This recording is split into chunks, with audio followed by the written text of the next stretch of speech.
Bible and pulling out your textbook of study here at church, God's Word, the Bible, I encourage you to stay near the front, the book of Exodus, the second book of the Bible, and the 20th chapter. For that is where we're going to spend just a little bit of time here at the beginning, and then the rest of our time, the scriptures will be printed out for you in your sermon notes so as to not take a lot of unnecessary time turning and flipping and dropping our Bibles and whatever the case may be. I want to try to keep this as efficient as possible while obviously not skirting around God's Word itself. I want to share with you this morning an introductory message to this little mini 3-week study series on worship, a message entitled Our Gift to God. Our gift to God.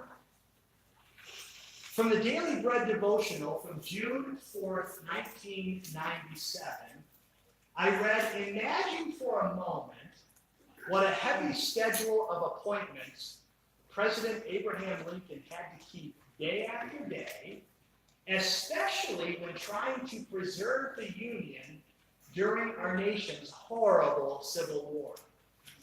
Yet, when an elderly woman with no official business in mind asked to see the president, he graciously consented. And as she entered Lincoln's office, he rose to greet her and asked how he might be of service to her. She replied that she had not come to ask a favor. She had heard that the president liked a certain kind of cookie, so she had baked some for him and brought them to his office. With tears in his eyes, Lincoln responded, "You are the very first person who has ever come into my office asking not, expecting not, but rather bringing me a gift. I thank you from the bottom of my heart." Perhaps you've been in a difficult position of wanting to buy or give a gift to someone, but you had no idea what to get because they already seem to have everything they could want in life. Maybe it's because they are wealthy and have already bought whatever it is that they would like for life. Maybe they are elderly and don't wish to have one more thing brought into their house because of the stuff they've accumulated over the course of their long life. And maybe the person that you want to buy a gift for and give them to have a quirky personality. And nothing you could buy would ever bring the desired reaction from them that you are hoping for. And so, when wanting to bless individuals like these with a gift, we just need to get creative. Maybe we need to think outside the box and do that which is even unconventional in order that we may be able to bless them. After all, what do you give to the leader and the most powerful man in the free world? He's got all the power. He's got everything at his access. He has got all of the perks that come with the presidency. What could such a man receive that would bless his heart? Well, in one case, a dear lady simply baked his favorite cookie, and she came with a heart to give instead of a desire to receive.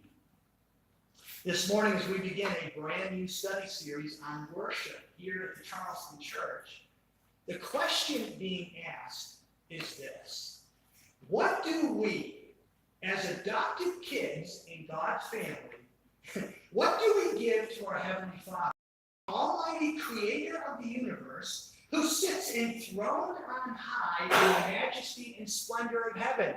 What could we possibly ever bring to Him that would bless Him?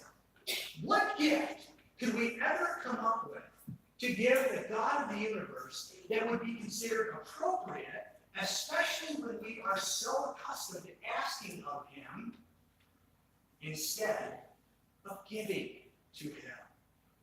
Well, the answer to the question, what gift could we ever possibly give to the God of the universe that would be considered appropriate, is found in the Scriptures. In fact, I would say that any question that has any significant weight attached to it, any level of care and concern attached to it, can be answered in one way or another from the scriptures. And we started out in the Ten Commandments this morning, where that question begins to be answered, but then the rest of scripture as a whole continues to answer the question, what in the world can we bring to the Almighty that is considered an appropriate gift? Let's take a look at the Ten Commandments, or at least the opening sentences, where God seems to lay a foundation for what we can bring to him.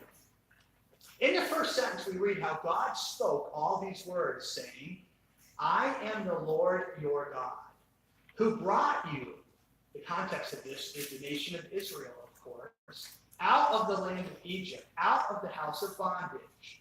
You shall have no other gods before me. You shall not make for yourself a carved image, any likeness of anything that is in heaven above, or that is in the earth beneath, or that is in the water under the earth. You shall not bow down to them, nor serve them. For I, the Lord your God, am a jealous God, visiting the iniquity of the fathers upon the children to the third and fourth generations of those who hate me, but showing mercy to thousands, to those who love me and keep my commandments. You shall not take the name of the Lord your God in vain, for the Lord will not hold him guiltless who takes his name in vain. Here in the second book of the Bible, commonly known as the Ten Commandments, we see a foundation having been laid, and it has to do with worship. And we are instructed in the Ten Commandments how not to worship the one true living God, and that is by replacing him with a bunch of false gods. And so that's the foundation, and there's a whole lot of other scriptures that we're going to breeze through here in the next few minutes that builds on that foundation. For not only are we to not worship anything but God, we are taught specifically how to worship. In the history book of First Chronicles, we see how King David is bringing back the Ark of the Covenant to its rightful place. And we read how they brought the Ark and placed it inside the special tent that David had prepared for it. And they presented burnt offerings and peace offerings to God. On that day, David gave to Asaph and his fellow Levites this song of thanksgiving to the Lord.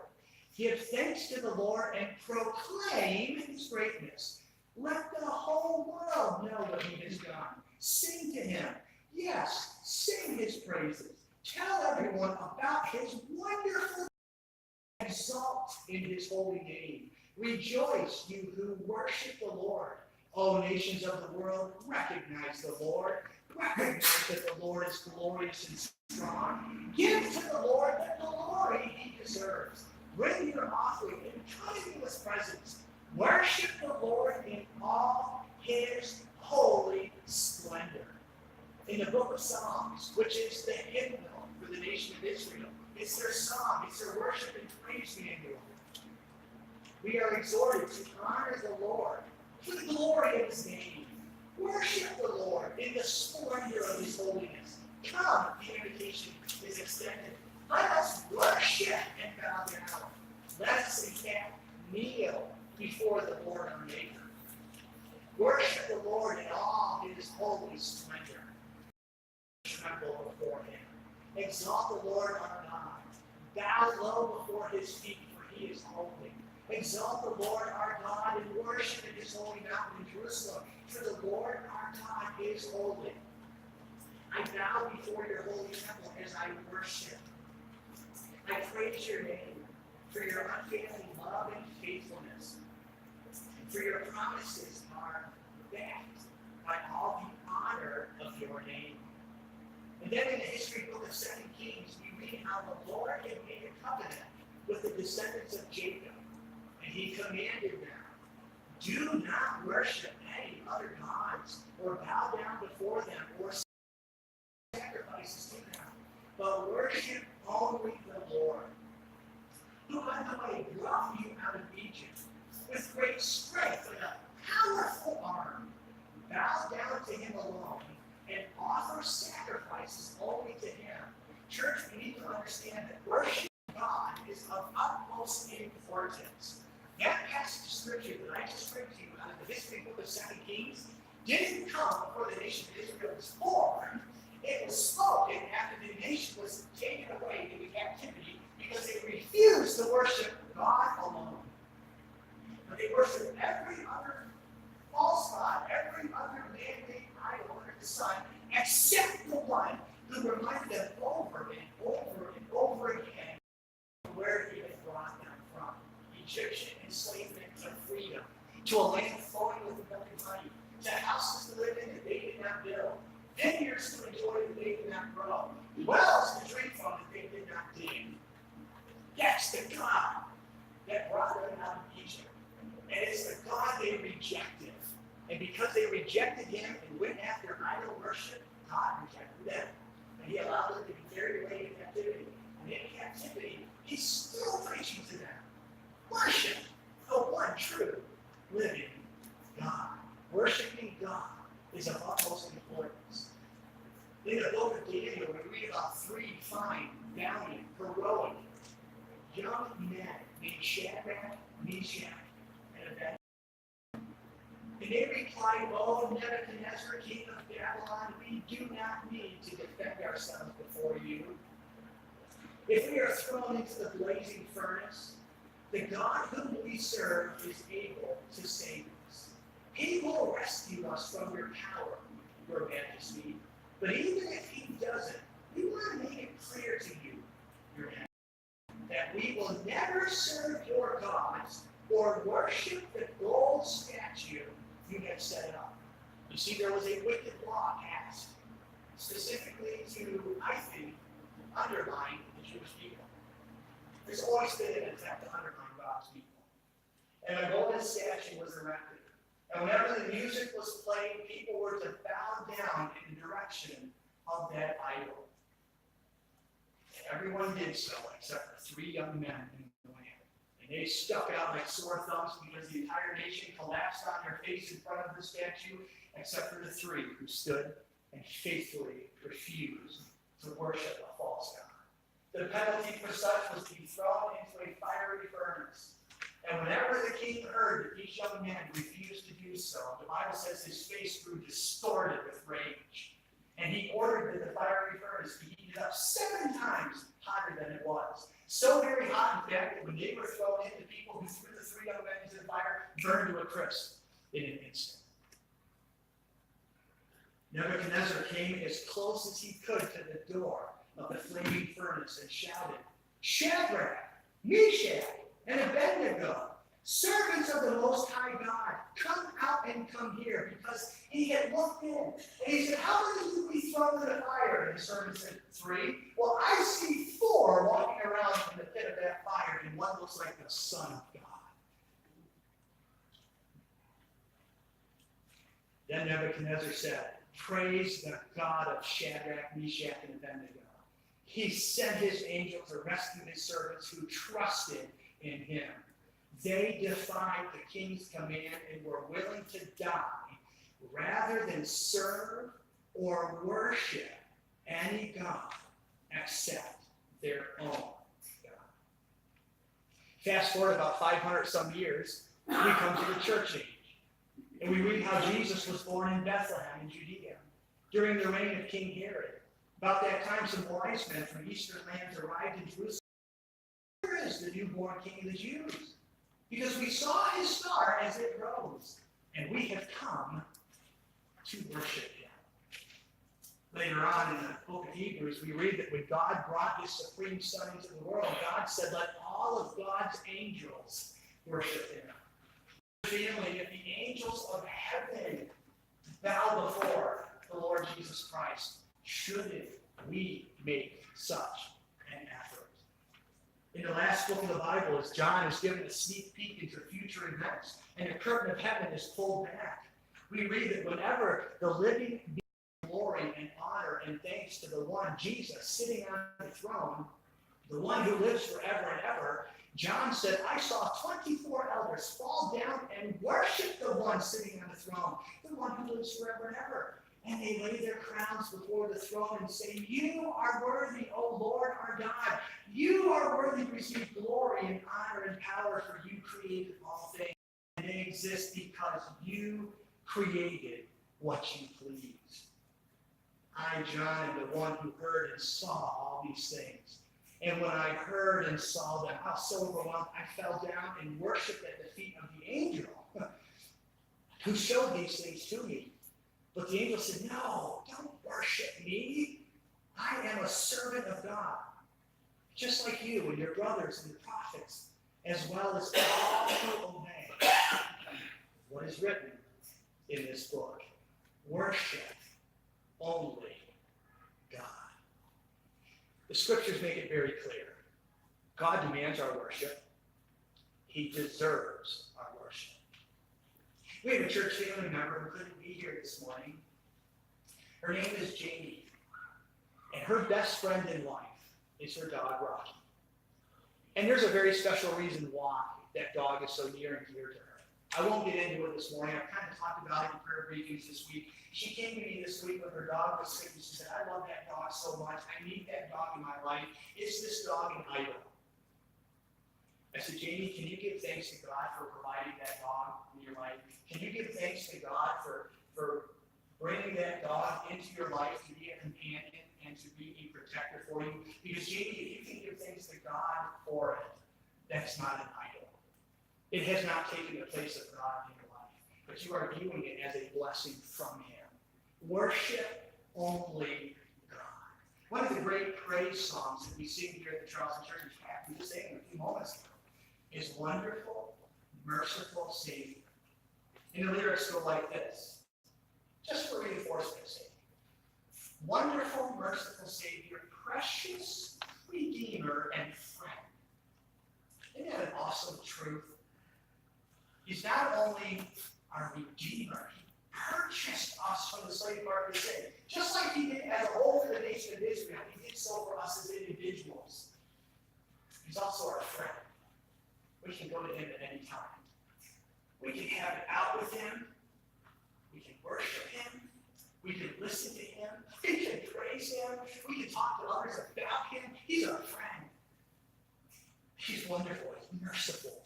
He's our Savior. Who would have thought that a sacrificial lamb could rescue the souls of man? He's our counselor. Oh, He's our comforter. He's a keeper. Spirit we long to embrace because He offers hope when our hearts have hopelessly lost their way. He is the one that we praise. He is the one we adore. He gives that healing and grace our hearts so desperately hunger for.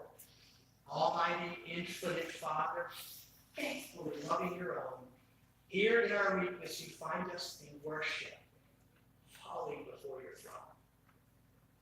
What is the gift? Perhaps the most appropriate gift that we could give our wonderful, merciful Savior, our counselor, comforter, keeper, the Almighty, infinite Father who faithfully loves His own. The answer, church family, is our worship. That's what we bake up. That's what we bring to our Heavenly Father.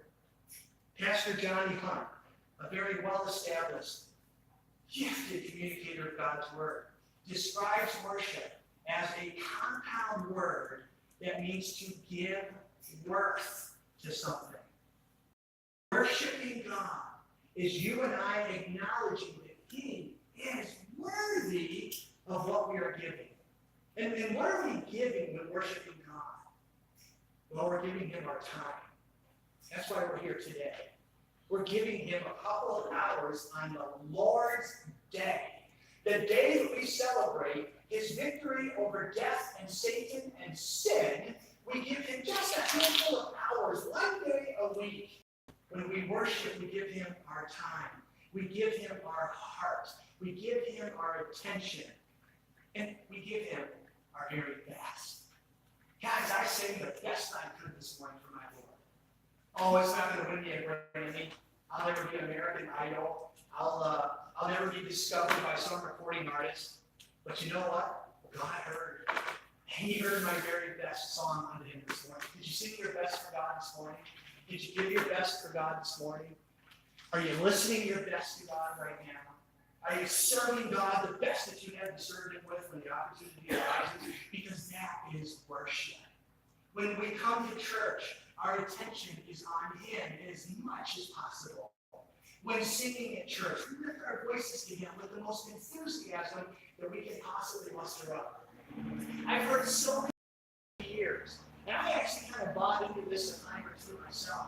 Well, I don't want to sing too loud because that poor person over there, they're going to be thrown off if they listen to me. And I don't want to embarrass myself. I don't want to throw them. You're not here to sing for that. You're not here to sing for them behind you. You're not singing for the person next to you. You're not singing for the person in front of you. You're not singing for the preacher. You ought to be singing out for God.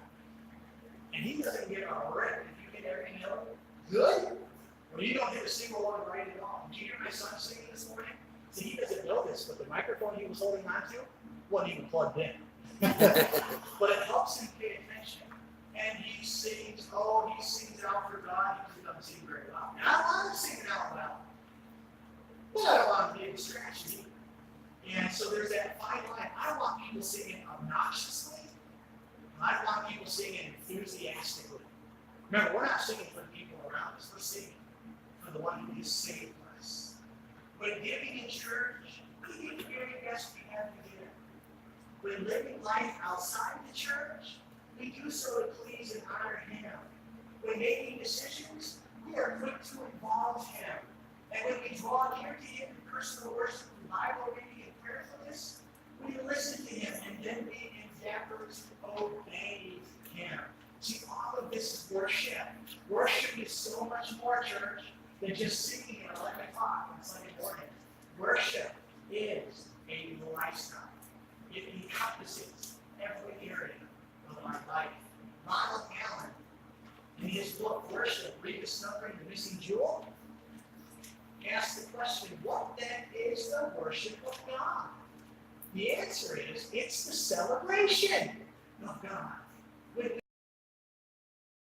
we extol Him, we sell His praises, we boast in Him. And I would even add to this fine description that worship is us yielding to God, worship is us trusting God, worship is us relying on God, worship is us serving God, it is us calling on God, and then it's just quieting ourselves before Him and listening to God. And then going out and doing everything He's led us to do with all of our heart. You see, that's worship. Worship, according to one of my Bible study helps, is bowing down, whether it be physical or in our hearts. A genuine respect directly to the Lord. The acknowledgement that Jesus is worthy to be worshipped, along with a willingness, I love this, to break away from the world and its restrictions. Don't cram Jesus into your life. You elbow life out and you make room for Jesus. That's worship. And I really like the thought that worship is a willingness to break away from the world and its restrictions, but I also think that worship should break away from church. Because church isn't the only place we can worship. By that I mean worship, again, got a little ahead of myself. But worship is so much more than singing songs in a building at 11 o'clock on Sunday mornings. Worship is meant to literally be a lifestyle that permeates every single area of our life. Sometimes I will hear young people say, I'm going to church to get my worship on. And I think that's cool. I like, I'm going to church, I'm going to get my worship on. But really, our worship should be on long before we ever pull into this parking lot. Our worship should be on while mowing the lawn on Saturday afternoons. Our worship should be on while grocery shopping. Our worship should be on while cooking dinner, while folding laundry, while driving to work. And yes, as we're preparing for church, praising Him, thinking about Him, calling on Him, serving Him, involving Him, and just plain enjoying the life that He is. Worship. Just being able to drive through this beautiful countryside and say, what a beautiful day, God. I thank You for blessing me with life so I can be here to enjoy this moment that You are giving me. Worshiping God, that is bowing down to Him in our hearts and showing genuine respect to Him, is a lifestyle. It's It's a way of life. That's what this next 3 weeks study, worth of study is all about. Getting outside of the box of the building and worshiping at 11 a.m. Worship with us for the other 6+ days of the week. It's us honoring him in every area of our lives, not just the first day of the week, on the morning of that first day of the week. And when you think about it, can there be any greater, more appropriate gift to give our Heavenly Father, the Almighty Creator of the universe who sits enthroned on the majesty and splendor of heaven, than worship? Of course, this doesn't mean that we become locked down or paralyzed by thinking about and worshiping God 24 hours a day, 7 days a week at the expense of doing a good job for our boss at work. We're learning and studying well at school. But worship as a lifestyle does mean that we are living life. We're consciously involving the one who gave us life, and we're reflecting on his goodness. We're reflecting on his awesomeness. In the book, The Ground Beneath Your Feet, we read how Brother Lawrence was just a monk. Ladder of great and godly leaders of the denomination. He was a lowly monk who had the very non-spiritual task of washing dishes in his monastery.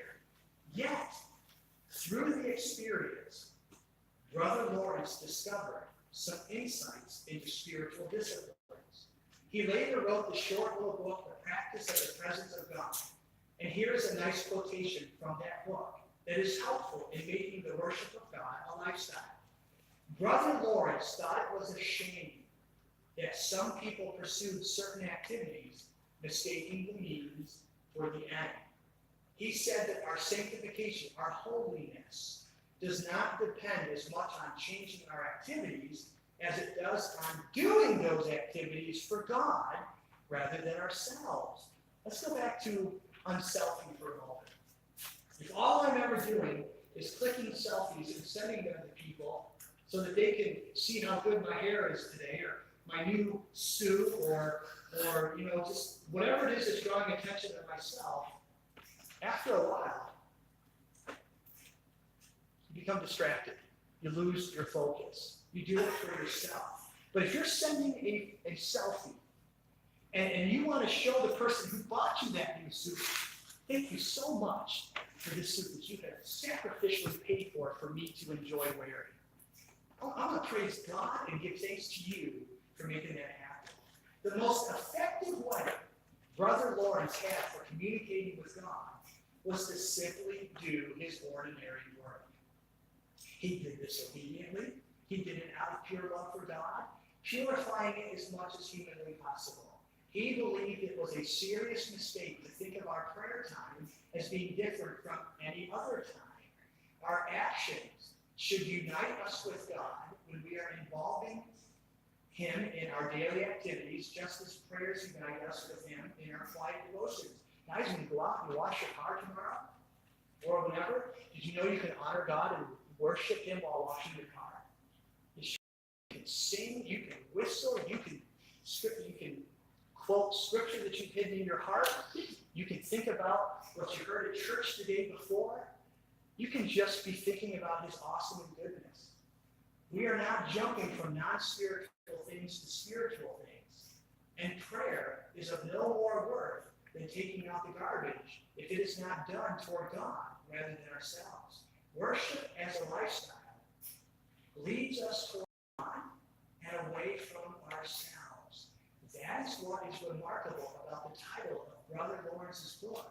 You open it expecting to read all about prayer, all about solitude, all about fasting, all about what made this man so godly.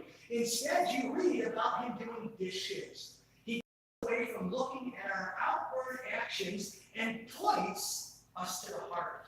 You don't do spiritual things at certain times. You are a spirit-filled individual on a full-time basis. You understand what this little article is saying? It is saying that we don't clock in and be godly and worship God. We are always on the clock worshiping God.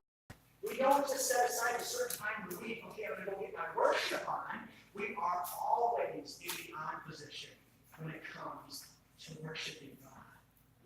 Lord willing, next Sunday morning, I will be talking with you about the balance of worship and how our worship of God should be done in spirit and in truth. Too many of our worship services today are all ginned up with emotion of the scriptures. And some of our services are so dry and boring because of the truth of scriptures that there's no emotion attached. We need to worship in spirit and in truth. And on the Sunday that follows next, I hope to talk with you about how organized worship services at church and how God is most honored in them. But here's how I want to close today with this thought. There is a story, David Jeremiah tells this. It's a story about a man who, leaving church one Sunday, complained to the pastor about the music. I didn't like the hymns you chose today, preacher. The pastor simply replied, that's okay. We weren't singing them for you. The pastor may have been too blunt. I don't think so. I think sometimes people need to be reminded that it's not about us. Stop taking selfies of yourself at church and start focusing on the one who deserves your worship in church. Pastor, the messages are too long. Pastor, the kids are too long. Listen, we're not doing church for you. We are here first and foremost to honor God with our time. And we're trying to do a good job of it, so others can be drawn into the pool of encouragement. But we're here first and foremost for God. I'm not here to put on a show. I'm not here to entertain. And I'm not here to be great. And there are going to be some of you who walk out of here today giving today a D-. And there's going to be others who walk out of here saying A+. The D- folks came here for themselves. The A+ folks came here to honor God, to worship Him, to please Him. Now, I'm just kind of sharing what kind of got spilled into my heart here last minute on the fly. I don't know how you're going to grade this service today, but I would just rip up the paper and throw it out. And the next time you come to church, don't come for you. You come to honor the one who died for you. Heavenly Father, I ask for your blessing upon the truth of your word today. You made it very clear way back in early days after the nation of Israel was delivered from their slavery. Have no other gods before you. And the other 64 books of the Bible made it very clear who we are to have before us. And not just in times of organized corporate worship. We are to keep you before us all week long. You are to be the driving force of our life, the one in whom we are seeking to please, whether we're on the phone talking with someone about someone else, or sitting in a church all dressed up in our Sunday best.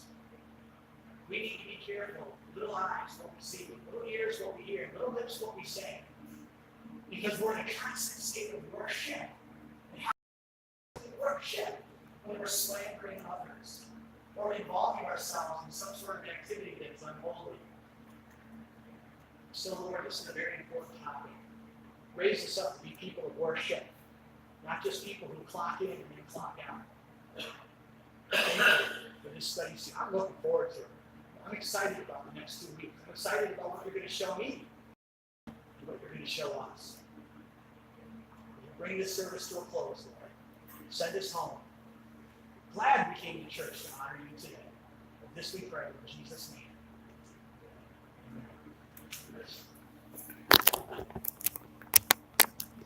You are my all in all. Let me encourage you to stand with me to bring our service to a close. And